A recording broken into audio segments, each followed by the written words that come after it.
Dan pada sore ini insya Allah semoga Allah berkahi kita akan melanjutkan 3 surah pendek yang dianjurkan dibaca selepas sholat. Ya.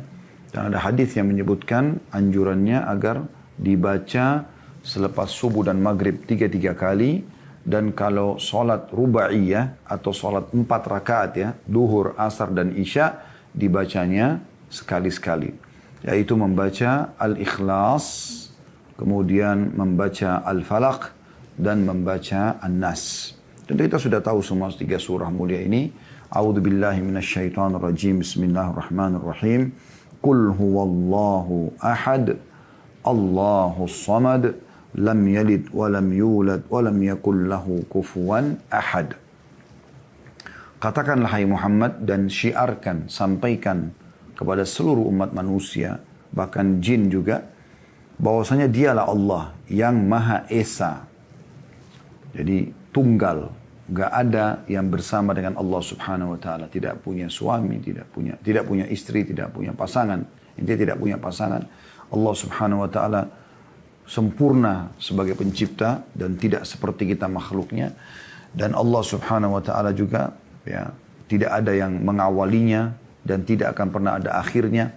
Allah Subhanahu wa taala Maha mendengar dan tidak sama dengan pendengaran makhluknya, dan Maha mengetahui, Maha melihat dan seterusnya. Dan Allah Esa dalam semua itu. Kemudian Allahus Samad, Allah Tuhan yang segala sesuatunya bergantung padanya. Ya. Atau segala sesuatu bergantung padanya. Semuanya, mau nggak mau. Bahkan kalau ada orang membangkang pun seperti orang ateis yang membangkang tidak ada Tuhan. Ya. Di alam semesta ini semua terjadi begitu saja. Itu pun teman-teman sekalian tetap saja dia harus tunduk dengan Allah Subhanahu wa taala, kepada Allah Subhanahu wa taala dengan pergantian siang malam, turunnya hujan. Dia nggak bisa bendung itu. Termasuk ya meninggalnya dia. Termasuk kalau dia ditimpa penyakit. Dan rasa lapar, rasa haus, yang dia rasa ngantuk. Semua ini sistem yang Allah buat, mau nggak mau dia harus tunduk, dan dia seharusnya dengan akal sehatnya mengakui ada Tuhan Allah Subhanahu wa taala. Kemudian lam yalid wa lam yulad, dia tidak berat dan tidak diperanakkan. Kalau Allah punya orang tua, maka siapa orang tuanya dan siapa kakek nenek dan terus ke atas. Dan kalau dia punya keturunan, maka siapa anaknya dan siapa cucunya, cicit dan seterusnya. Maka Allah memangkas, Allah berbeda. Allah Esa, tunggal dan tidak ada yang sama dengan Allah Subhanahu wa taala. Kemudian walam yakul lahu kufuwan ahad, dan Allah juga tidak membutuhkan atau tidak ada yang setara dengannya. Tidak ada yang setara dengannya ya, dengan Allah Subhanahu wa taala. Baik teman-teman sekalian, dalam surah Al-Ikhlas ini ada hal-hal yang harus kita jelaskan, kemudian baru kita masuk ke dalam surah Al-Falaq dan An-Nas insyaallah. Dalam surah Al-Ikhlas ini kita bisa lihat tafsir dulu ya. Bagaimana ulama tafsir menyebutkan tentang surah ini. Dan yang menarik adalah kita melihat tafsir Jalalain yang ditulis oleh Ibnu Abbas radhiyallahu anhu, sahabat Nabi yang mulia, memang langsung berinteraksi dengan Nabi sallallahu alaihi wasallam ya. Dikatakan bahwasanya surah ini Al-Ikhlas keempat ayat ini semuanya surah Makkiyah atau yang turun di Mekah. Karena kan Al-Quran ada fase Mekah dikenal dengan Makkiyah, dan ada fase Madinah dikenal dengan Madaniyah. Ya, Madaniyah. Baik, ini adalah surah yang turun di Mekah. Ya. Dikatakan oleh Imam Jalaluddin Al-Mahalli dalam tafsir Jalalain ini, bahwasanya su'ilan Nabi sallallahu alaihi wasallam ar-Rabbih fanazala qul huwallahu ahad. Fallahu khairun huwa wa ahad badal minhu au khabar thani. Artinya Nabi SAW pernah ditanya tentang Tuhannya. Lantas turunlah firman Allah SWT, katakanlah dia adalah Tuhan yang Maha Esa. Lafzul jalalah atau Allah adalah khabar dari lafaz huwa. Maksudnya berita yang diberitakan setelah huwa. Qul huwa. Lalu Allah ya. Katakanlah dia. Ya, itu ya, yang datang setelahnya harus ada kabar, ada informasi. Dikatakanlah Allah. Qul huwallah. Ya. Sedangkan lafaz ahad, Qul huwallahu ahad, adalah badal dari lafaz jalalah atau Allah. Ya. Maksudnya dia bersambung dengan Allah itu sendiri. Ya. Atau bisa juga dia menjadi khabar kedua dari lafadz huwa. Kan tadi kul huwa, katakanlah dia. Dianya apa ini? Harus ada khabar, harus ada informasi. Kalau datang setelahnya ahad, kul huwa Allah, kul huwa Allah. Khabarnya adalah Allah di sini ya. Jadi dimulai dengan huwa, kemudian datang khabar setelahnya Allah. Lalu bisa saja ini khabar yang kedua adalah ahadnya. Juga sama, masih berita daripada huwa. Khabar yang kedua adalah esanya. Ini dua-duanya bisa masuk dalam makna. Kemudian Allahus Samad, mubtada wa khabar. Awil maksud hiya al-hawaiju ala dawam. Allah adalah mubtada, bermula kosakata di situ. Kemudian as-samad adalah khabarnya. Allah adalah Tuhan yang bergantung kepadanya segala sesuatu. Kalimat tersebut dalam tafsirnya dikatakan berarti Allah adalah Tuhan yang bergantung kepadanya segala sesuatu secara selama-lamanya atau seterusnya. Ya. Kemudian lam yalid artinya lintifa majanisatihi atau mujanisatihi. Walam yulad lintifa'ul hudubu anhu. Tidak beranak karena tidak ada yang menyamai Allah serta sejenis dengan Allah, dan tidak pula diperanakkan karena mustahil hal ini terjadi baginya. Ini makna tafsirnya. Walam yakul lahu kufuwan ahad ay mukafian wa mumalian. Wa mumathilan, mukafian wa mumathilan, ay tidak ada seseorang yang atau tidak akan ada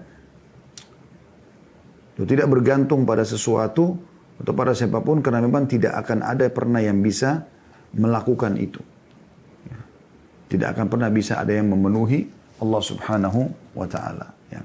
Ini kurang lebih secara umum makna daripada 4 ayat Al-Ikhlas ini. Baik teman-teman sekalian, kita akan masuk ke Al-Falaq juga. Saya akan bacakan dulu secara umum ya. A'udzu billahi minasyaitonir rajim. Bismillahirrahmanirrahim. Qul a'udzu birabbil falaq. Katakan hai Muhammad, aku berlindung kepada Tuhan yang menguasai subuh, ya, yang memunculkan waktu subuh terbitnya matahari. Min syarri ma khalaq, dari segala kejahatan makhluknya. Ya. Wa min syarri ghasiqin idza waqab, dan dari kejahatan malam apabila telah gelap gulita. Wa min syarri naffatsati fil 'uqad, dan dari tiupan nenek-nenek sihir ya, yang ditiup atau menghembus pada buhul-buhul. Wa min syarri hasidin idza hasad, dan dari iri dengkinya orang yang dengki. Ya, makna umumnya ayat ini adalah, katakan hai Muhammad, aku berlindung kepada Tuhan yang menguasai waktu subuh. Maknanya, semua apapun yang akan aku hadapi di waktu pagi ini, maka semuanya aku berlindung kepada Allah SWT. Kalaupun ada keburukan, maka keburukan agar aku diselamatkan. Terbukti setelahnya datang ayat, min syarri ma khalaq, dari semua keburukan yang diciptakan. Maksudnya pada waktu pagi ini ya, pada waktu pagi itu. Kita minta agar dijauhkan dari semua keburukan. Kemudian juga, wa min syarri ghasiqin idza waqab, selain perlindungan di waktu pagi, juga perlindungan di malam hari. Dan aku juga berlindung kepada Tuhan dari kejahatan malam apabila telah gelap gulita. Ya, karena umumnya kriminal, kejahatan, kemaksiatan terjadi justru di malam hari. Ya. Kita tahu kan begitu, umumnya depan mata seperti diskotik, bar, karaoke. Walaupun ada yang buka pagi, siang, tapi umumnya orang malam hari. Karena orang malam hari itu sudah tidak bekerja, tidak mencari rezeki. Mereka banyak waktu lowong, kemaksiatan terjadi justru di waktu-waktu lowong itu ya. Kalau kita lagi lapang, maka biasanya kita melakukan dosa-dosa tersebut. Kemudian dari keburukan malam, ataupun ada kejahatan orang lain akan melakukan kepada kita. Perampokan, ya, pembunuhan. Ini semua terjadi biasanya di malam hari karena orang tidak terlalu banyak yang melihatnya. Kalau siang bolong kan bisa ketahuan. Maka kita berlindung dari semua keburukan yang bisa terjadi di malam itu. Kemudian wa min syarrin naffatsati fil 'uqad, dan juga dari tiupan atau hembusan nenek-nenek sihir ya, yang dia hembuskan atau dia tiupkan pada buhul-buhul. Ya. Makna buhul adalah mediasinya, media yang digunakan. biasanya foto, pakaian dalam, dan seterusnya yang digunakan oleh para penyihir-penyihir ini untuk menyerang target. Dan memang mereka biasa melakukannya di malam hari. Justru di malam hari, serangan-serangan tersebut mereka lakukan. Ya. Nah, di sini kita minta agar diselamatkan dari hembusan-hembusan. Karena kapan dia sudah menghembus buhul tersebut, atau dia sudah membuat ikatan-ikatan, biasanya pengaruh sihirnya ada saja. Dan ini bukan mustahil. Karena ini terjadi pada baginda Nabi sallallahu alaihi wa ala alihi wa sahbihi wasallam. Beliau pernah disihir oleh Lubab bin A'sam, salah satu orang Yahudi yang menyihir Nabi sallallahu alaihi wasallam, ya. Sampai akhirnya beliau lupa giliran istri yang mana yang beliau harus datangin selama sebulan. Kecuali beliau diingatkan oleh salah satu istrinya gitu ya. Hanya Nabi SAW berdoa sampai akhirnya Nabi SAW bermimpi dan diinformasikan oleh malaikat kalau memang ada buhul. Beliau disihir oleh Lubab bin A'sam dan ada buhul yang diambil. Yaitu potongan rambut Nabi SAW yang ada pada sisir beliau. Kemudian diikat di batang pohon kurma lalu ditaruh di dalam sumur suku Za'far atau sukunya Lubab bin A'sam ini. Lubab ibn A'sam. Dan ini teman-teman sekalian adalah perbuatan syirik kepada Allah SWT. Perbuatan yang sangat dimurkahi ya. Dan kita harus berlindung karena penyihir ini semuanya buruk. Tidak ada penyihir yang baik. Ya, makanya dalam Islam kita tahu bagaimana sabda Nabi SAW jelas sekali ya, menghukum mereka. Kata Nabi SAW, haddus sahir darbatun bis-saif. Hukuman ya, bagi para penyihir, tebas lehernya. Nggak ada yang lain gitu. Ya. Hanya dibunuh saja, dihukum mati. Karena memang mereka berbahaya sekali. Ya. Banyak orang tidak sadar. Dia pergi ke dukun, minta agar dimudahkan rezekinya. Padahal dukunnya sendiri orang miskin. Rumahnya sendiri juga kumuh. Gitu kan. Kalaupun dia rumahnya bagus, misal. Maka sebagus apa rumahnya? Kalau dia memang sudah kaya raya, dia tidak akan buka praktek itu. Gitu kan. Dia minta istri yang cantik atau suami yang gagah. Mungkin dukunnya itu istrinya jelek. Atau suaminya jelek. Gitu kan. Atau minta keturunan. Mungkin dukunnya tidak punya keturunan. Itu banyak terjadi. Tidak punya keturunan. Gitu kan. Dan banyak hal yang aneh yang diminta oleh orang kepada dukun-dukun ini sebenarnya mereka sendiri dukun itu tidak memilikinya. Teman-teman sekalian. Tapi seperti itulah. Ya. Intinya kita dalam surah ini kita minta perlindungan kepada Allah Subhanahu Wa Taala agar jangan sampai kita kena ya kejahatan mereka. Wa min syarri hasidin idza hasad, dan dari keburukan iri dengki. Dan ini sering terjadi ya. Partner bisnis, teman-teman di Japnas mungkin banyak teman-teman yang bisnis bersama atau pesaing bisnis. Itu kan kadang sering kali bisa memunculkan gesekan-gesekan hasad namanya. Iri ya. Nah, ini kita berlindung karena kejelekannya parah sekali. Orang kalau sudah hasad yang salah, yang buruk ya, dia iri, maka dia berharap menjatuhkan, mencelakakan. Ya, bahkan ada namanya penyakit ain dalam Islam, matanya bisa panas ya kalau dia melihat sesuatu yang dia tidak senang itu, dia hasad ya. Mobilnya bisa rusak, rumahnya orang bisa kebakaran, dan ini sudah pernah kita bahas khusus tema. Anda bisa kembali ke playlist YouTube, insya Allah akan temukan bahasan tentang ain. Bagaimana bahayanya penyakit ini ya. Itu karena hati biasa iri, sakit hati kenapa orang lain lebih gagal, lebih cantik, lebih sukses, lebih kaya, lebih pintar dan seterusnya. Akhirnya dia berharap kecelakaan terjadi pada orang yang sedang jadi target tersebut. Dan ini berbahaya sekali. Ya, makanya kalau Anda punya kelebihan jangan selalu dipamer. Kecuali darurat memang dibutuhkan untuk Anda ajarkan kepada orang ilmunya. Tidak perlu dipamer karena orang kadang-kadang lupa. Dia pamer, dia pajang, dia keluar negeri, buat status, pasang foto, makanan, pasang ini. Mereka tidak tahu. Dan ini sudah diingatkan oleh para ulama. Bahayanya penyakit ain. Kalau ada orang yang hasad ini bahaya. Di Saudi ada diangkat beberapa contoh. Cuplikan ada orang yang anaknya lucu sekali Masya Allah. Dibuat menari-menari anak itu. Ya. Terus di shooting diangkat di medsos. Apa yang terjadi? 3 jam setelah itu masuk rumah sakit anak itu. Kena penyakit ain. Ya. Karena orang iri dan dengki. Begitu juga dengan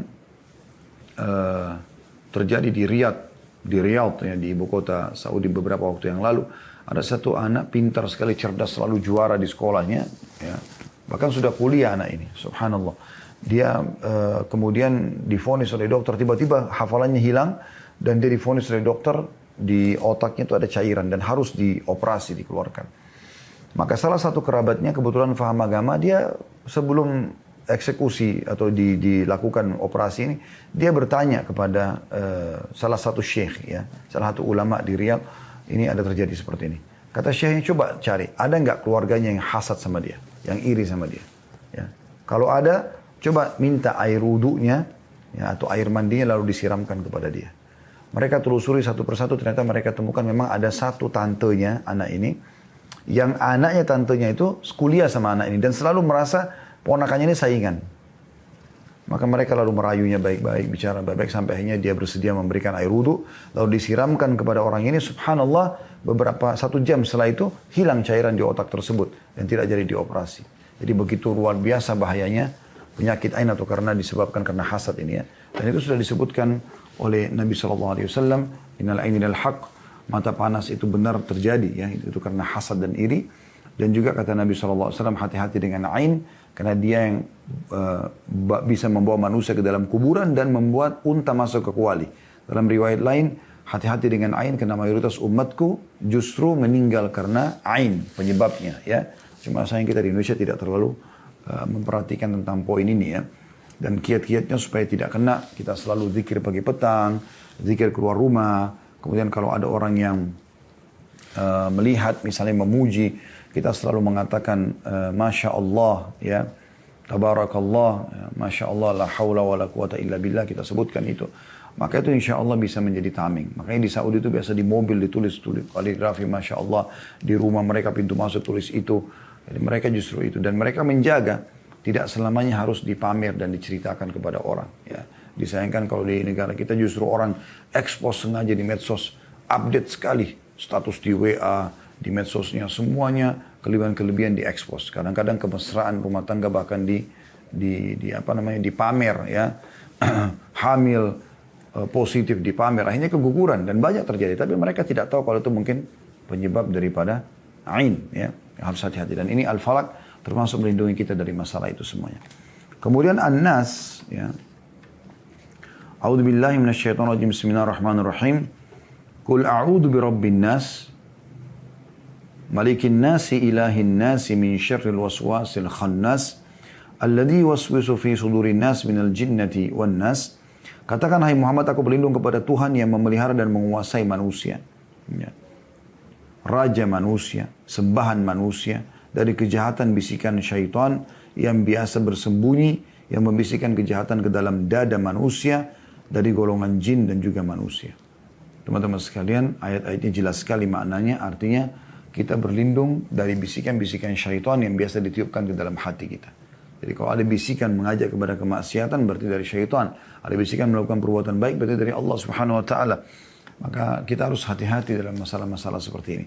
Nah, An-Nas akan melindungi kita dari masalah itu. An-Nas akan melindungi kita dari masalah itu.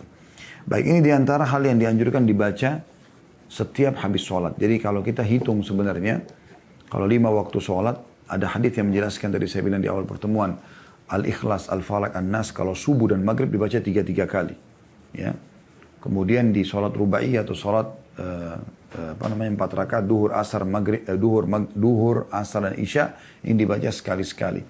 Maka kalau kita hitung ini sebenarnya, berarti kita membacanya dalam sehari 6 kali kalau habis sholat 5 waktu. Mengesahkan Allah, berlindung dari kejahatan sihir dan juga seluruh iri dengki, kemudian juga berlindung dari syaitan, dari semua bisikan-bisikannya, yang juga kadang-kadang ditiupkan kepada manusia. Jadi galangan manusia juga ada syaitannya, ya, yaitu orang-orang yang memang selalu mengajak kepada jalan-jalan syaitan. Itu namanya dikenal dengan minal jinnati wan nas, dari golongan jin dan manusia kita. Maka kita berlindung kepada Allah Subhanahu Wa Taala dengan membaca doa-doa ini, karena ini memang mengamankan kita dari masalah itu. Kemudian juga kita dianjurkan baca di zikir pagi petang, kita dianjurkan baca pada saat mau tidur ya. Ini semua agar kita betul-betul selalu mengisahkan Allah Subhanahu Wa Taala, dan juga dalam keadaan kita ya, berlindung dari semua keburukan. Dan ini yang paling banyak teman-teman sekalian yang menjadikan kita bermasalah ya. Kita banyak tidak tahu masalah itu bisikan syaitan, hasad orang lain, dan juga sihir.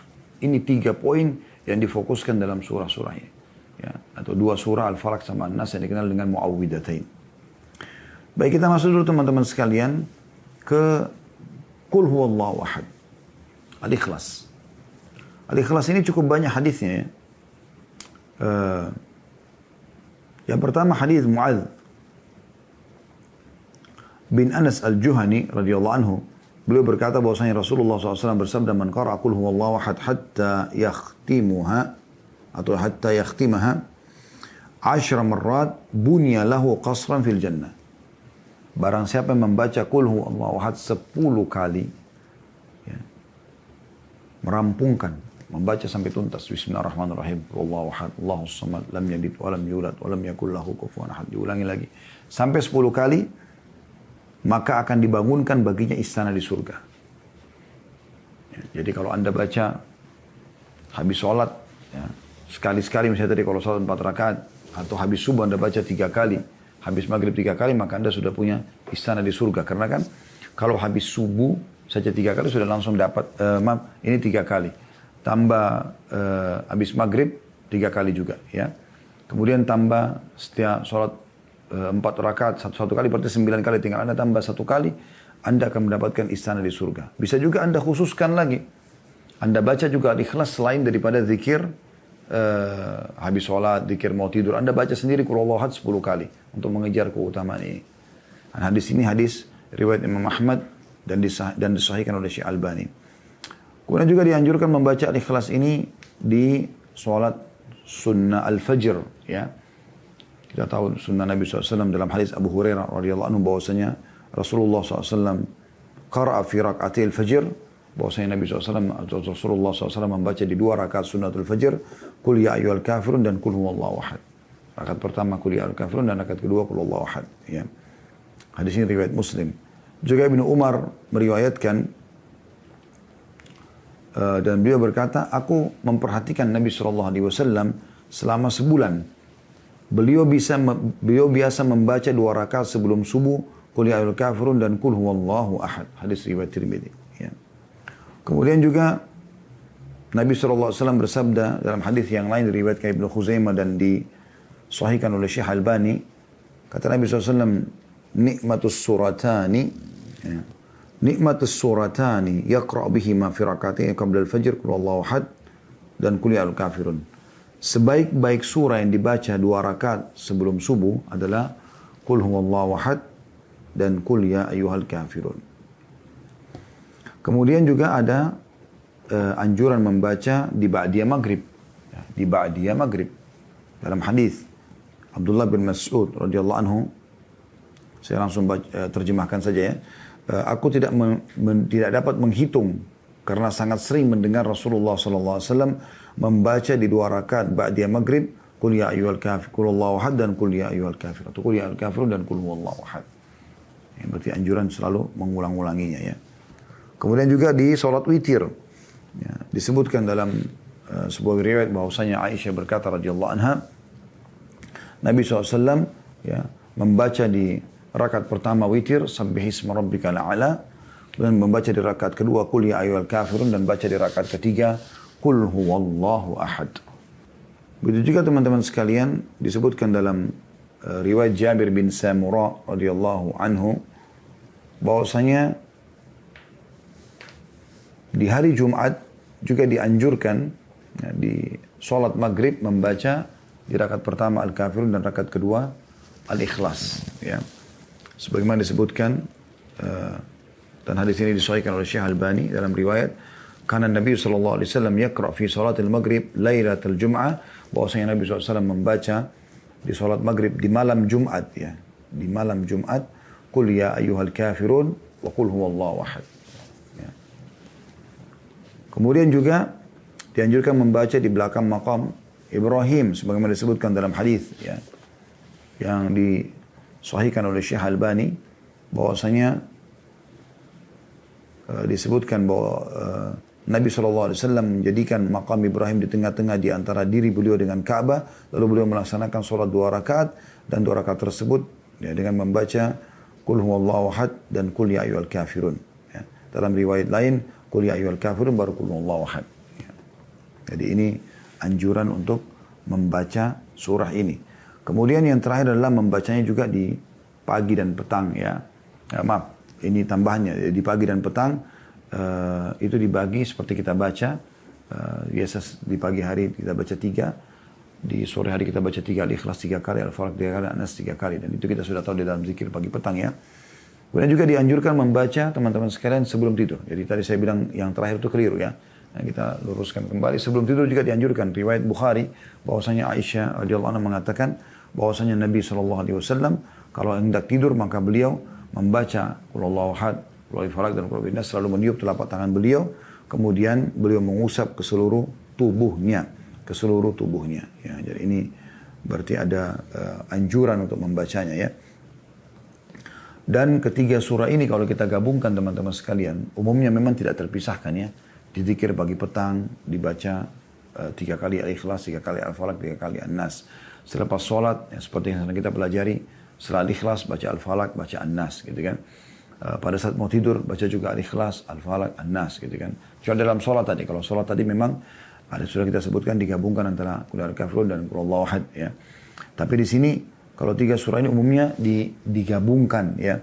Dan memang Nabi SAW menjanjikan hal yang luar biasa kalau kita gabungkan ketiga surah ini dalam membacanya. Dalam sebuah hadis ya yang diriwayatkan oleh Abu Daud juga An-Nasai, dan hadis ini disahihkan oleh Syekh Albani. Disebutkan bahwasanya Muadz bin Abdullah bin Khubayb dari bapaknya radhiyallahu anhu ajma'in, beliau mengatakan, kami pernah keluar di satu malam yang hujan deras. Saya langsung terjemahkan saja ya.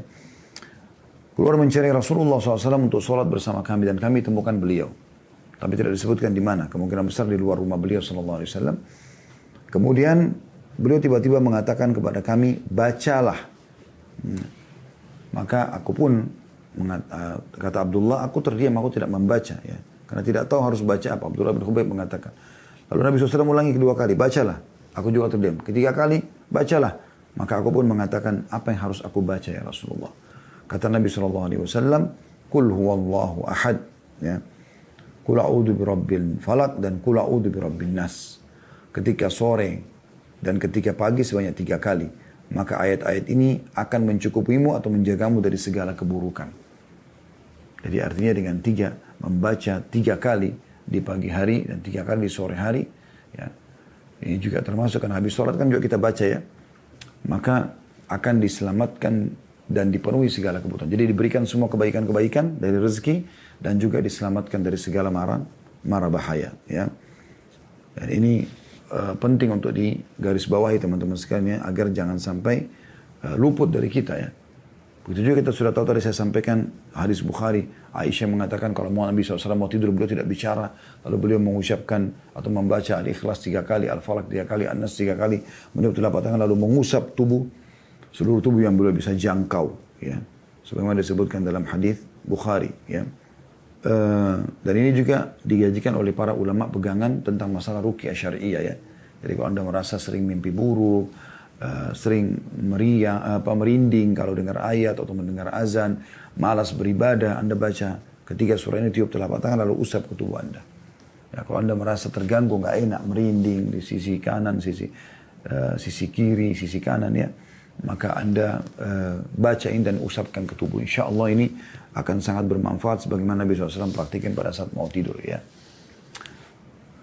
Kemudian juga Nabi SAW menganjurkan sekali untuk diulangi habis sholat sebagaimana tadi sudah kita bilang ya. Dan juga dianjurkan dibaca pada saat sholat-sholat yang sudah kita sebutkan tadi. Ya, ini menandakan memang surah ini sangat penting. Dan dalam riwayat sahih dikatakan bahwasanya Nabi SAW ya, beliau selalu minta berlindung kepada Allah SWT dari segala macam keburukan sampai turunnya 2 surah Al-Ikhlas, Al-Falaq sama An-Nas. Setelah itu beliau hanya membaca 2 surah ini ya. Dan 2 surah ini teman-teman sekalian, ketiga surah ini sangat penting untuk dijaga ya, sangat penting dibaca dan masing-masing diberikan haknya.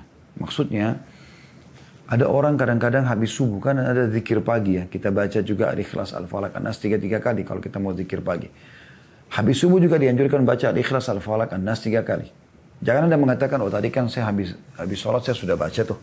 Maka sekarang saya cukupkan dan saya hanya baca saja langsung zikir paginya. Enggak, itu berbeda. Masing-masing. Dan jangan kehilangan keutamaan.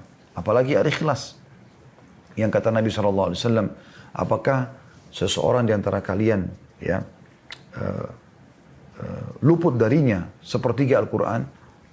Lalu beliau mengatakan, Qul huwallahu ahad sepertiga Al-Quran. Dia pahalanya sama dengan membaca 10 juz Al-Quran. Walaupun dia tidak bisa menggantikan keutamaan baca Al-Qurannya sendiri ya. Tapi karena besarnya keutamaan Al-Ikhlas sampai seperti ini. Ya. Bagaimana kita witir tutup dengan Al-Ikhlas, kita bangun subuh juga dibuka dengan Al-Ikhlas. Ya. Dan banyak sekali orang yang dapat hidayah dari orang-orang non-muslim disuruh karena Al-Ikhlas ini. Ya. Saya punya seorang kawan di Surabaya pada saat itu, dia sempat berbicara dengan seorang pendeta atau pastor pada saat itu. Saya lupa dia Protestan atau Katolik, tapi intinya seorang pendeta lah intinya. Kemudian dia mengatakan, tapi ini karena dia awam, dia bukan seorang dai, cuman dia coba mau berdakwah, dan akhirnya subhanallah masuk Islam orang itu di tangan dia ya. Dia cuma mengatakan, saya bingung dengan agama saya, ya, terutama dengan surah ini, dia bilang, surah Al-Ikhlas. Coba Anda lihat ini, pendeta. Di Al-Quran disebutkan, lam yalid wa lam yulad, tidak beranak dan tidak diperanakan. Bagaimana kita fahami ini? Ya. Bagaimana Anda memahami dalam agama Anda? Maka awalnya si pendeta mengatakan, ya memang agama kamu nggak benar begini dan begitu, gitu kan. Jadi jauh itu, beda, tidak seperti itu pemahamannya. Terus dia bilang begini aja, bagaimana kalau Anda berikan kepada saya Injil Anda, saya pelajari, Anda juga ambilin, nanti kita ketemu minggu depan. Pendetanya setuju, dia kasih Al-Quran terjemahan dalam bahasa Indonesia. Dia pun ambil Injil, tapi dia bilang saya taruh di rumah, saya nggak membacanya. Karena saya tidak butuh membaca itu. Seminggu kemudian ketemu, lalu kemudian saya tanyakan, bagaimana pastor? Bagaimana pendeta tentang masalah itu? Saya masih bingung. Lalu kemudian dia katakan, tidak, sebenarnya agama kamu yang benar. Memang Allah itu harusnya begini. Tidak pernah dan tidak diperanakkan. Karena kalau dia punya orang tua, maka siapa orang tuanya dan siapa yang bisa semisal dengan Allah? Ya, berarti akan banyak zat-zat yang sempurna seperti Allah. Kalau dia punya keturunan, siapa anak dan cicitnya dan seterusnya? Ya, siapa yang bisa kita pegangi sekarang sebagai keturunan Tuhan? Itu tidak mungkin. Maka akhirnya orang itu masuk Islam gara-gara ini. Dan Anda kalau lihat kisah-kisah para mu'allaf, banyak sekali mereka tersentuh karena Al-Ikhlas ini. Gitu kan? Begitu juga dengan Al-Falaq sama An-Nas. Ini sederhana teman-teman. Anda kalau mau tahu, kalau Anda sering ketindian, kalau Anda sering merasa terganggu dengan misalnya mimpi buruk ya, atau Anda khawatir ya, sering terjadi pertengkaran atau permintaan cerai tanpa sebab antara Anda suami istri, ini semua bisa aja pengaruh dari penyakit ain atau penyakit sihir tadi. Maka salah satu cara yang terbaik untuk mendeteksi diri, coba baca ini. Al-Ikhlas tapi ditambah dengan Al-Falaq sama An-Nas 3 kali. Al-Falaq ini betul-betul sangat kuat untuk menghancurkan sihir-sihir, gitu kan. Dan jangan Anda anggap remeh. Sementara An-Nas sangat kuat untuk menghapuskan was-was atau bisikan-bisikan negatif dalam hati. Coba Anda baca 3 kali, Anda tiupkan ke telapak tangan, lalu Anda mulai usap dari kepala sampai ke seluruh tubuh. Ya. Tadi sunnah Nabi SAW sebelum tidur, bisa juga Anda lakukan selain itu. Ya, di waktu selain daripada mau tidur. Anda coba praktekin. Kalau misalnya Anda merasa merinding badannya, merasa nggak enak, mual, mau sendawa, ada perasaan emosi muncul, maka ini semua berarti ada pengaruh daripada sihir. Dan Anda terus praktekin saja dengan izin Allah SWT, Anda akan disembuhkan. Ya, saya pernah meruqyah beberapa orang pada saat itu ya, Allah memang sedang memudahkan hal itu. Maka kami bacakan dan saya pada saat selesai baca semua ayat-ayat ruqyah saya tanya, ayat apa yang paling berpengaruh? Yang paling terasa gak enak, kayak terganggu jin yang ada di badannya. Maka dia mengatakan Al-Falaq, An-Nas sama ayat kursi. Gitu kan. Juga ayat-ayat sihir, pembatal sihir yang disebutkan tentang bagaimana kemenangan Nabi Musa AS dari para penyihir-penyihir Fir'aun. Tapi Al-Falaq itu kuat sekali teman-teman sekalian. Ya. Tanamkan ini pada anak-anak, selalu bacakan. Gitu kan. Saya pun kadang-kadang kalau pulang dari luar kemudian bawa anak-anak ini sebelum masa pandemi ya, pandemi alhamdulillah kita lebih banyak di rumah. Tapi sebelumnya kadang-kadang kalau keluar, sempat saya pernah keluar ke mall satu waktu bersama anak-anak kecil-kecil, masya Allah. Allah berikan mereka kelebihan paras wajah, warna kulit. Pulang gelisah anak-anak. Istri saya sempat mengatakan, ada apa ini? Kenapa kok seperti ini? Saya cuma bacakan Al-Ikhlas, Al-Falaq, An-Nas. Saya tambahkan ayat kursi teman-teman. Lalu saya usap, tiupkan tubuh mereka, lalu saya usapkan. Masya Allah, tabarakallah. Habis itu selesai. Semuanya kembali ceria seperti biasa gitu ya. Kita tidak tahu kapan orang hasad, iri kepada kita ya. Oleh karena itu, jangan dianggap remeh surah-surah seperti ini. Ini penting sekali untuk selalu dijaga ya. Untuk selalu dijaga.